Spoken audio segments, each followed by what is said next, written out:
Hi, everybody, and welcome to this week's episode of Tom's Life Lab. Today, we have got a really special guest all the way over from the USA, and that is Matt Drago. Hello, Matt. Nice to have you here. How are you today? I'm doing great, Tom. Thank you so much for having me today. Brilliant. So we're going to dive in pretty quickly, I think, and find out a bit about you and your life. So, yeah, tell us a bit about yourself, Matt. Tell us where you came from and all about your exciting career as an actor. Absolutely. So, I mean, it really stemmed back to my childhood. I grew up in rural Virginia on the east coast of the United States, and I really did. I came from humble beginnings, and I just realized from an early age the just joy that it brought me to kind of, be in my own imagination and my own creativity. And, so I just really did. I gravitated to the theater from a young age. I probably did about 20, 25, stage shows growing up, just being around my people. And it really just sparked me getting my first professional gig, which was dinner theater, which for your listeners is kind of a humble practice because, you're on stage as an actor, but then you're off stage clearing plates and refilling drinks, and taking orders. So it really is humbling, right? And so that was a really big part for me because I think it really made me realize the work that it was going to take to achieve my dreams and achieve my goals. And it was something that I was willing to do. And so I think it really sparked me moving to New York City, which I say was kind of back home because my family's from there. My mom and dad originally from New York City, moved back to Virginia, and that's where they met. And so I think it really did. It kind of just was a thing for me that made sense. I actually lived with my grandmother during my college years, and that was a really special time for me that I reflect on all the time because in a big city, it allowed me to come home every night. And I think that was really special for me. And it really just gave me the opportunity to really kind of spread my wings, and really be around, like I said, my people and be learning and be adopting mentors into my life that could, enhance my practice. And, it really gave me the freedom to do that. So that was a really big part of my actor journey. And that's where you could say that I really decided then and there that like it was going to be a career that I was going to embrace for my whole life. Brilliant. And tell us a bit more about, so growing up in rural Virginia, so for people that are outside the US and don't know the geography of the US very well, Virginia's east coast, isn't it? Yeah. I think when you fly into Dulles Airport, that's just in Virginia, isn't it? That's in Virginia. Yeah. That's the airport I fly into. Absolutely. Yeah. Brilliant. And so, when you were growing up in rural Virginia, how much opportunity did you have to really sort of exercise that creativity and that was sparked in you by the desire to act? Yeah, great question. I honestly feel like it really gave me the building blocks to learn the craft of acting. I mean, I really do think that theater is just a great medium for actors to learn in because it's live and it's alive, right? And so you don't get second takes, there aren't edits, right? So you really do learn the craft well. And I think that was really what was available to me, if I'm being honest. In Virginia, there wasn't, any TV and film there. There is a little bit now, actually. Right. But, when I was growing up, there was no real TV and film productions there. So it really just kind of made me, gravitate towards any theater I could get to. And that was the local community theater. That was doing stage shows in middle school and high school. And that was branching out and doing dinner theater as well. And I did 3 shows there. I think at one point, Tom, I was in like 3 shows at 3 different places at the same time. And I just really couldn't get enough of it. And I think that really spoke to how much I really loved it. Yeah. And dinner theatre, is that a mixture of acting, singing? Is it, dancing? Is that the whole lot, or is it more focused around one sort of part of the medium? For Riverside Dinner Theater in Fredericksburg, it was definitely more musical theater. They did, but I did actually 2 different types of shows for them. One show that I did was called their main stage show. So that was Yeah. where I was, serving dinner, and it would be like, 2 hours that they would have like essentially a dinner service. And right after the desserts, that's usually when the show would start, right? That way there weren't any clinking of plates and things like that. So Yeah. it was kind of like an early like happy hour, like 2 hours for people if they came late to just enjoy a meal.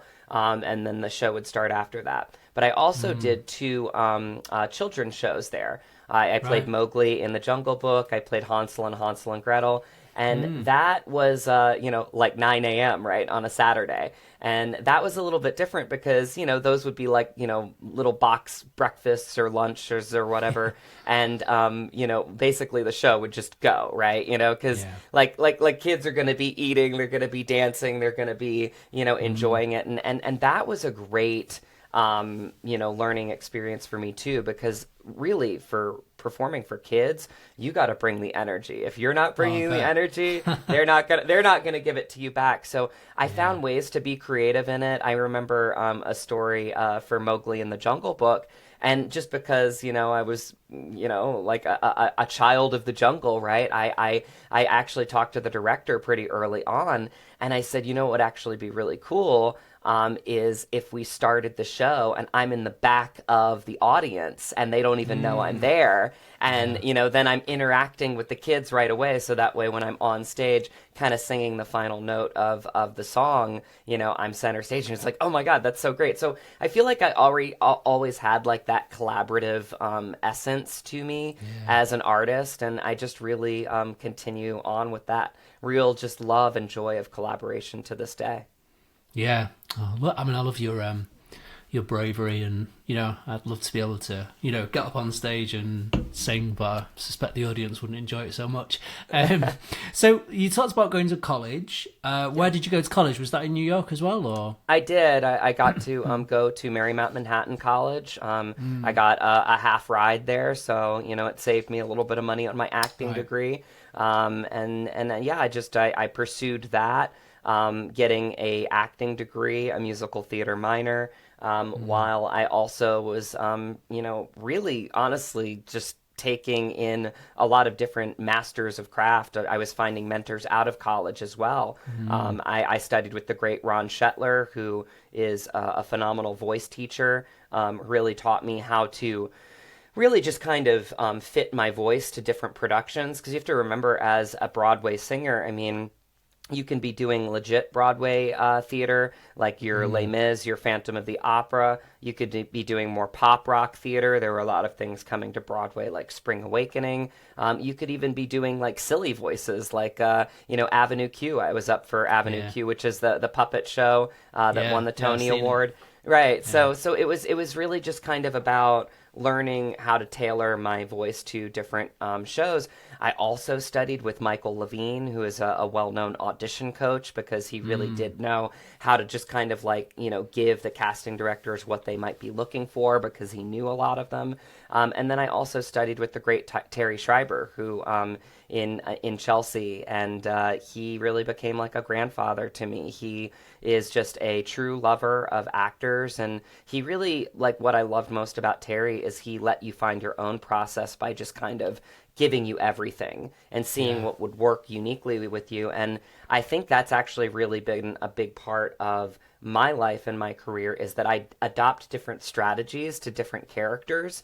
And I think that's really honestly just because I got to study with the great Terry Schreiber, and, just be nurtured by him and be given a safe space by him for 2 years. And yeah, I mean, he's gotten a lot of great actors their starts, in TV, film, and theater. And it was just a safe space to learn and grow in while I was in college getting my degree at the Yeah. same time.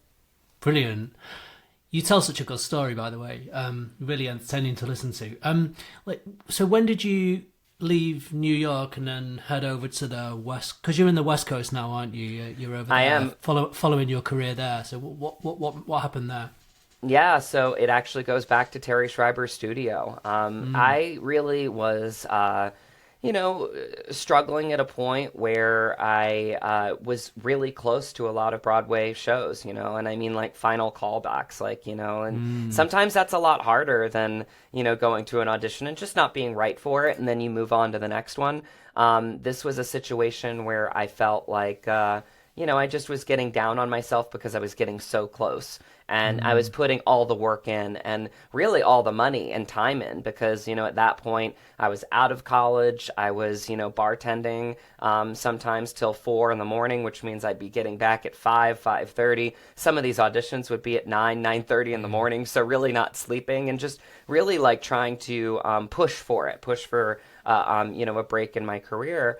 And it just came so close so many times and didn't happen. And I think that, because I was still in Terry's studio, he saw like just kind of like, my maybe the light in my eyes like dim a little bit. Mm. And one day he brought me into his office, and it was a conversation that changed my life, Tom. It was probably about 30 minutes, and he brought me in, and he just said, he imparted his love to me, but a lot of it came to do with, I see what you're doing in class. I see that you have a vision as an actor. Like I see all the good things that you're bringing to your work, and I don't want you to give up. And, I've been thinking, just looking at your work, I know that you're studying with Peter and Diane Miner, which was right next door, which is a TV and film acting class. He actually was the director of One Life to Live for about a decade.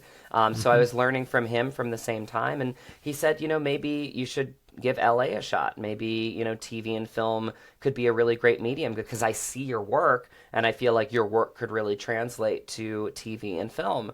And again, this is like, I look back on that moment in my life and I'm like, wow, what love did he have for, his a young actor like me, because he knew I was going to be leaving his class if I went to LA, if I stayed out there, but he cared so much about me that he wanted to see me succeed. And that's the true testament to a great acting teacher, a great human being, and that is Terry Schreiber. And really everybody in his studio, they just have just a love and appreciation for what we do as actors. And Mm. unbeknownst to Terry at that point, literally right next door where I was taking that class from Peter and Diane Miner, I had met a girl, Tom, and we were paired together in a breakup scene from Say Anything. I don't know if you know the movie, the John Cusack Mm. movie. You have to watch it, but it's Yeah, the I it's the will. scene where she gives him the pen. It's a breakup scene, and Mm. she came over to my apartment to rehearse, and it just didn't, land on me at this point. But I noticed when I was pulling through,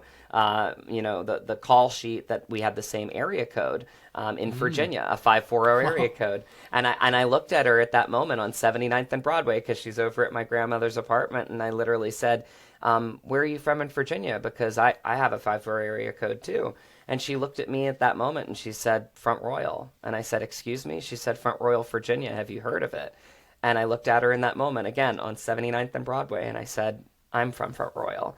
And she said, get out of here. There's literally no way. I mean, we're talking about a no Starbucks town like in the Right. Appalachian Valley, right as you're getting to West Virginia. Like only somebody from that area would really know it. And Mm. and I said, I mean, I'm from Front Royal. My dad's the karate guy across from the Main Street Cinema because I grew up doing martial arts. I'm a fourth degree Right. black belt. My dad's a Wow. sensei, and I looked at her and I said, what does your family do? And she said, my family owns the Apple House, which is a small little country store that only somebody from that area would know. And Right. on 79th and Broadway, I literally pointed to my dresser and I said, look at my dresser. I had three things from her family store with the Apple Wow. House price tag still on them. And Wow. that was a moment that changed my life, because I looked at her in that moment and I just knew. I said, well, we've already gotten the breakup out of the way. Are you ready to go out on a date? And that's when we started dating. And my girlfriend then, now my wife, Yeah. we really were. It was a big part of my life because the fact that Terry had given me the freedom to try LA, the fact that Mm. Laura, had kind of pushed us to give it a shot, we had a friend that, basically was had a grandfather that was going to rent out a room in Studio City. So we basically did a little kumbaya trip. We packed up 2 apartments on the Upper West Side on 87th and Amsterdam and 79th and Broadway. We drove back to Virginia. We packed a car up and we drove west. And, we stopped in Sedona. We did some meditation there. We did some, Wow. stuff in Grand Canyon. And we landed in LA in, early January. And we just really honestly gave it 3 months, but we just felt instantly like it was where we needed to be. Brilliant. What a story. Yeah. Yeah, wow. And what a, like, that is some pickup line that, we've already done the breakup. Like, awesome. Credit to you for that.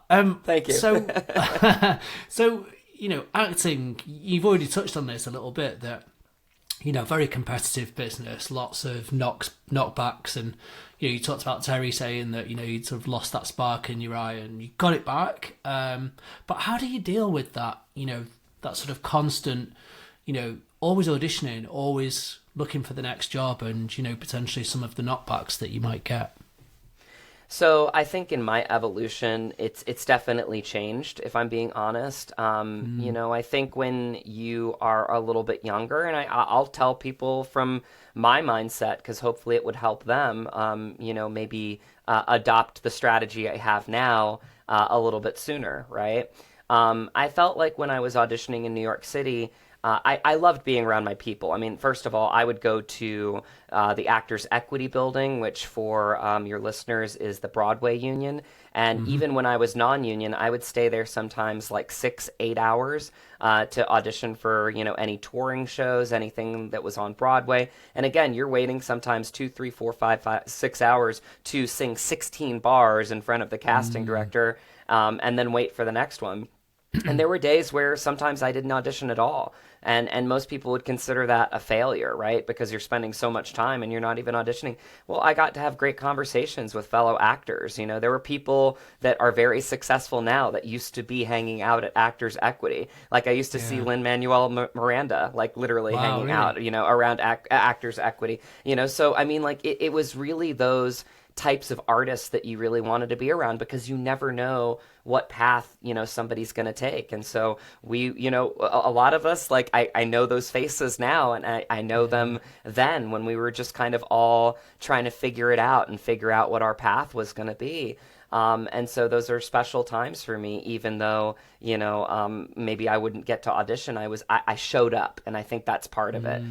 But the other part of it too is that, you have to audition for yourself. Like auditions are the win. And when I was, in New York City and I was a young actor, like I felt like it was something where a lot of times I felt like I had to impress like my agent or my manager, which sounds so silly to me now, because again, like you have to audition for yourself. It's your specific moment to bring your creativity to a project, to essentially make some choices, to learn the material, to make some choices and to deliver. And if you're not a fit, that's totally fine, but you move on to the next one, which kind of sparked me to where I'm at now as an actor. And where I'm at now as an actor is that the audition is the win. I get so much joy out of an audition, honestly, that like for me, I've already won getting the audition, because it's my unique opportunity to bring myself fully to a project, to basically say, here's how I would serve this project if I was granted the role.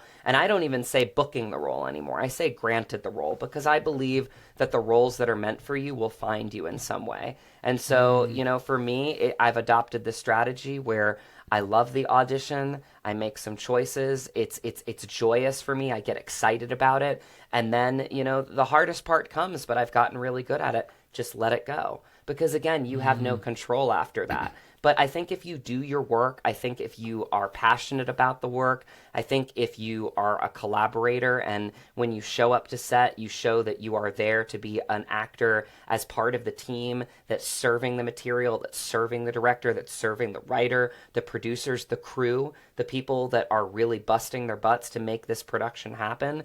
I think people see that because they see you more as somebody that's just an actor. They see you as a collaborator, somebody that really wants to serve the project and be there for the project. And even now, right, on your podcast today, like I am serving, a movie that I'm in right now, so it's about getting the word out. It's about being an ambassador for who you are, not only just as an actor in that hour and a half film, but who you are as a person, right? And what you stand for as an artist. And so I always thank my podcast guests for giving me the opportunity to do that, because it really does. It's a unique thing where sometimes, in a TV show or a film, you don't get to really express who you are as an artist. Yeah. But on a podcast such as yours, I get to dive a little bit deeper into kind of what makes me click, and what, what's my origin story, and, how I deal with, I don't even consider it rejection anymore. Because again, the audition, anytime I get to act, for me, Tom, at this point in my life, is a joy. And so that's where I would say, for any young actors or artists listening, like, enjoy the journey. The journey is the destination, right? And so if you can really embrace the joy of doing your art and loving what you do, you become a beacon of light, and people will see that eventually. I truly believe that. Yeah. I mean, there are lots of parallels actually with, with lots of different people in different walks of life that, often we're very focused on the outputs and the outcomes of situations. And actually, those aren't the bits that we can control. The only bits that we can control are the bits that we're putting in. Yeah. And, I love what you say about it. You go to the audition, like, you go and you have a great time, and you see it as an opportunity to, to master your craft and probably learn and, enjoy performing. And I think there is just so much that, we can probably all take into our lives. There's so much crossover.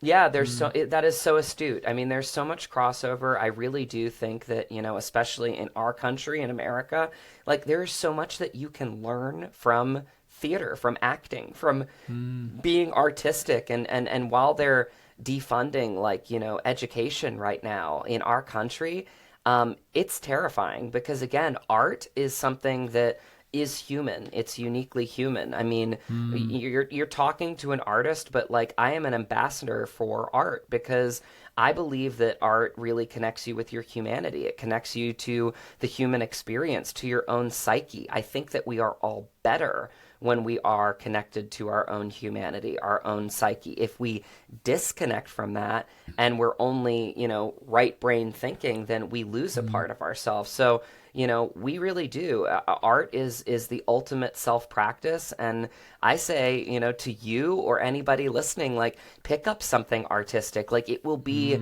a freeing experience from maybe your day-to-day, job or any kind of right-sided business thinking. And I actually speak from experience, because I'm a full-time realtor as well. So, I do operate in my right brain a lot of times when I'm dealing with contracts or, dealing with buyers or sellers that really are putting everything into their next home purchase. And so there is, like, I understand that, but sometimes you have to be able to escape to another side of yourself. And I feel like art can do that. It's a safe place. It's always been a safe place for me. And I encourage, you, because you talked about not being able to get up on stage. It doesn't have to be on stage. You could be, picking up a play. You could be, binge watching the Godfather trilogy, which is my favorite, movie series, right? Obviously, I'm a young Sicilian actor. Like, it resonated with me. Actually, Francis Ford Coppola, because it was the 53rd anniversary of The Godfather last night, liked my story, which was actually pretty cool, because he is one of my idols, right? Like, I love, really honestly, for Francis, like, I just, like, what he's done in crafting stories, and the care that he's taken in everything that he's done, and the love that he has for actors. I mean, it's gonna make me tear up, because these are the types of stories that shaped me. And that's what's so great about art, is just really escaping and finding joy in something that is a little bit different than our day-to-day life. Yeah. I mean, it's wonderful to listen to you. I'm starting to feel quite inspired. I did actually recently write a book, which is just there behind. So nice. It's a business book. So, but it was awesome. there was there was some creativity there, because even though it's a business book, it's a story.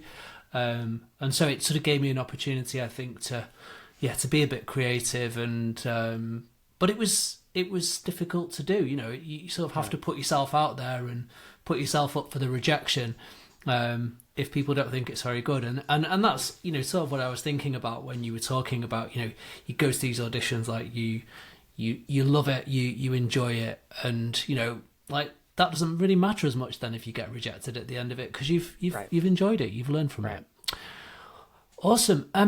So bring us up to the present then, because you talked about the film that you've starred in recently and that you're promoting at the moment. And I had a look on your Instagram, and it looked like it looked brilliant. So tell us more about that. Yeah, Somewhere in Montana. It's a story of the times. It's a story, really, honestly, Tom, as an actor, I've always wanted to be a part of. Like, I really do believe in the power of good storytelling, because, again, I think it connects us to our own humanity. This is a big story. Brandon Smith, who's the writer and the director of this project, wanted to tell a big story, a story of the times. The premise of the story is that, I play Fabian Verdugo, who is a director, a filmmaker. And he is up against the clock, because, again, I think what this film does uniquely is it shows really how hard it is to make a film. I mean, sure, you can have the idea, but then you got to get it to script, then you got to coordinate a full production, then you have to edit it. There's so much money that goes into film, there's so much effort and time, and especially for independent films, which is the type of film that Brandon showcases in this film. And my producer, Kat, played by my friend Michelle Hurd, who has become just a big sister in my real life, finds this perfect location for the pivotal scenes in Fabian's film. And so basically it happens to be John Alexander's ranch, played by my friend Graham McTavish. And, it's just a unique story where we need each other, and we're two uniquely different people. John is up against the clock with another battle. He's battling with the bank, and basically at the risk of having his ranch that's been in his family for generations and generations being foreclosed upon, right? And so basically we're both in a vulnerable state, which makes it a heightened state for both of us. And, sometimes you're not at your best when you're in a heightened state, right? It's like for Fabian, he's got the investors breathing down his neck. He's up against the clock with some actors that he can't afford, with insurance issues. John is up against the clock with figuring out how he's going to pay for this ranch that, again, is his legacy. And I think that's what Brandon writes so uniquely, is that this is a legacy piece. This is about what you leave behind. And, for Fabian, it's film. And for John, it's this beautiful ranch in Montana. And it's a love letter to Montana, but it really is. It's this meeting of the two worlds.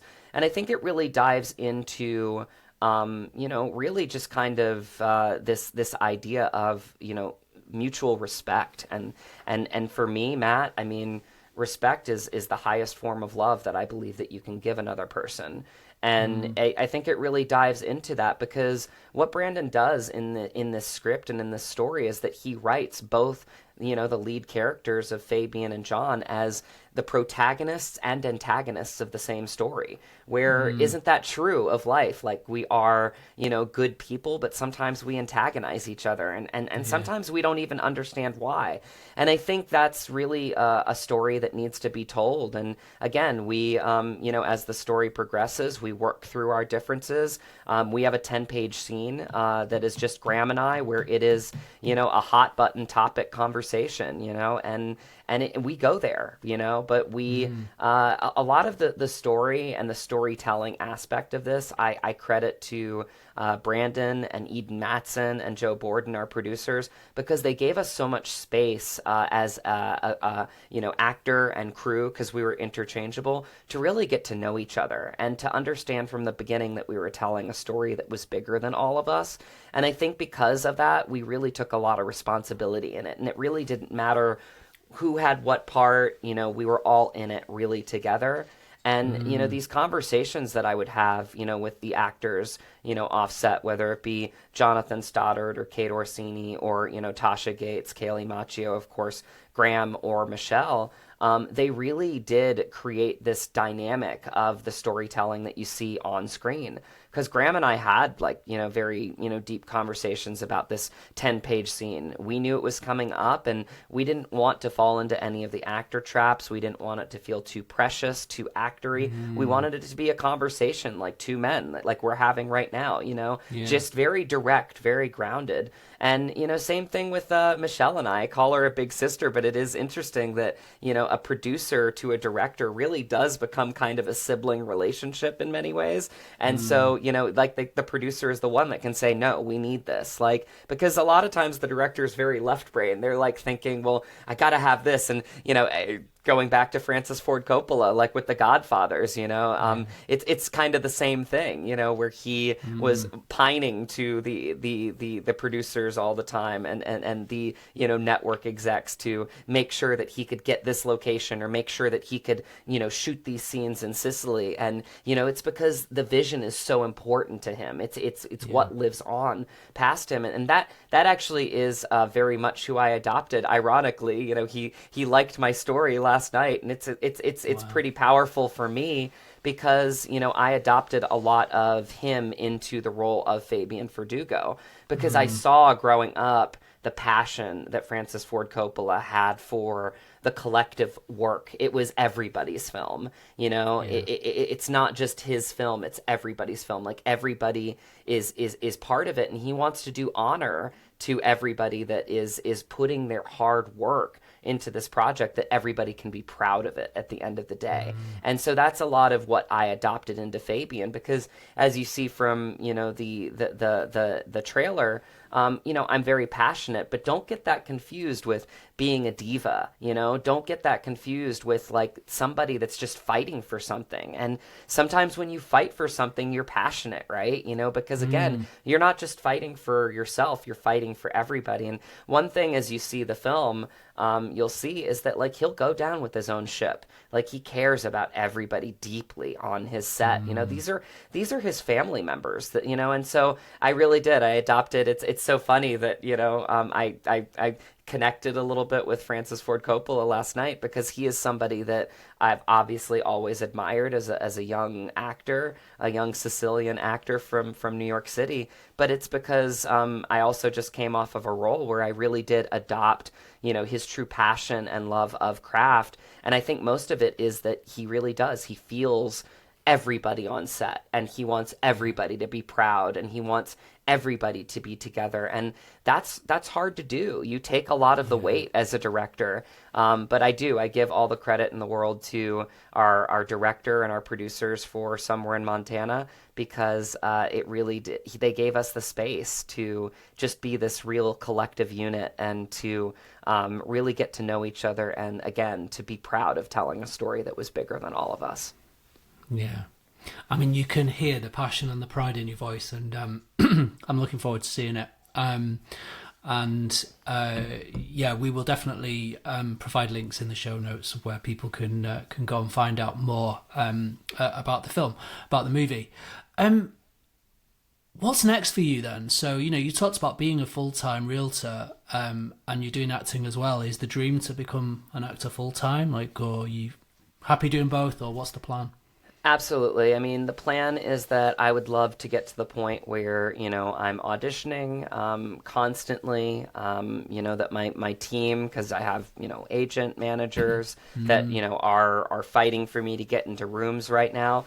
But I also, really am focused on my next chapter in collaborating. And who better to collaborate with than your wife, right? She's a brilliant writer. She's actually one of the 5 fellows in Project Involve, which is the independent Film Independent, which is the Independent Spirit Awards for your listeners. She actually went to the Independent Spirit Awards a few weeks ago, and she's going to get a fully budgeted short film in this project involved that actually just got the director attached to it, got a couple producers attached to it. And so this is something where, this is her focus this year. But after that, we're really trying to bridge the gap with me as a writer. I see myself a little bit more as a producer with my real estate background, because it's, again, fighting for funding, believing in the vision, and just trying to connect the dots with her writing and possibly, co-directing, or, again, creating a team of people, because that is something that I've learned in this process is, acting will forever be my first love, but I truly love collaboration too. So my dream really would be to have our production company, Dragon Hunter Productions, fully functional, and really just being able to lay down as many human stories as I can. One thing that I realized from Fabian, because I really do carry him on, I went full method approach for this film, and I'm really glad that I did, because I really was able to align with a character that I found a lot of myself in. And Fabian is a fighter, and he wants to leave a couple great stories behind. And the feedback that we got when we screened somewhere in Montana was how important it was. A lot of locals came up to me, how important it was to tell stories about their little corner of the world. And I think that's a lot of the dissonance that we're feeling in the world right now, is people feel like they don't have a voice. Well, art can give it to them, right? And films can give it to them. So, that's something that I carry on with me and our production company, is we want to take stories back to little pockets of the country that feel like they don't have a voice. And what better place to start, Tom, than the place that we're both from, in Front Royal, Virginia. And so that is where we're going to try to bring our first feature film back, A Christmas Story, with some darker tones to it. And it's already won a couple awards, from the Northern Virginia Film Festival. She's won a couple awards for the script. So that's probably our next chapter in terms of collaboration. And then obviously I'm auditioning, and we'll see where that path takes me while I'm doing real estate on the side. Brilliant. What a great story. I mean, like I said before, you tell, you talk with such passion. It's so interesting. I could listen to you for hours. So if people want to find out a bit more about you, the work you do with your wife, and the film, like where can they go to find you? Absolutely. So the easiest way for me is on Instagram. That is the one social media platform that I am active on. So give me a follow at Matt Drago, MattDrago, at Matt Drago. From there, I made it easy. I've got a link tree up there. It's got my actor website, mattdrago.com. It's got my production website, dragonhunterproductions.com. Fun fact about Dragon Hunter Productions, actually, my wife's maiden name is Hunter. So me being Drago and Hunter makes Dragon Hunter Productions. So that's my production company website is up there, dragonhunterproductions.com. You've also got my IMDb if you want to check out my past and future projects. So just give me a follow there, and I'll keep you posted with all of the updates, including when Somewhere in Montana comes to VOD and streaming, and where it can be seen. I will share all those updates on my Instagram. Brilliant. Well, I will definitely be following you, Matt. And I've had a brilliant time talking to you this afternoon. Well, this afternoon for me, this morning for you. I should just thank you for being very gracious about the mix-up that we had with the times and the time zones. So Matt was sitting waiting for me for 45 minutes, so I really appreciate your no worries at all. Well, it's funny, it was like that 2-week gap between, we just changed our clocks, like, we sprung forward, and you haven't sprung forward yet, so maybe we should just get rid of the time change altogether, because it was no fault of yours, my friend. This has been a valuable, wonderful conversation, and again, I always tell, podcast hosts this too. This is part of my journey too. This is part of my story, because again, we only get so much time as an artist to, tell our stories on screen or on stage, but I really like people to know who I am. So I thank you, Tom, for giving me the opportunity to be on your show and to, tell my story, because again, as an artist, like I also want to tell people who I'm about, right? And what I'm about, right? And so I really, this has been a really wonderful conversation that now becomes a part of my story too. So thank you so much for having me on your show today. Thank you. And thank you everybody for listening. And yeah, make sure you go and follow Matt and watch what he does next. Thank you again, Matt. Thank you, Tom. Appreciate it.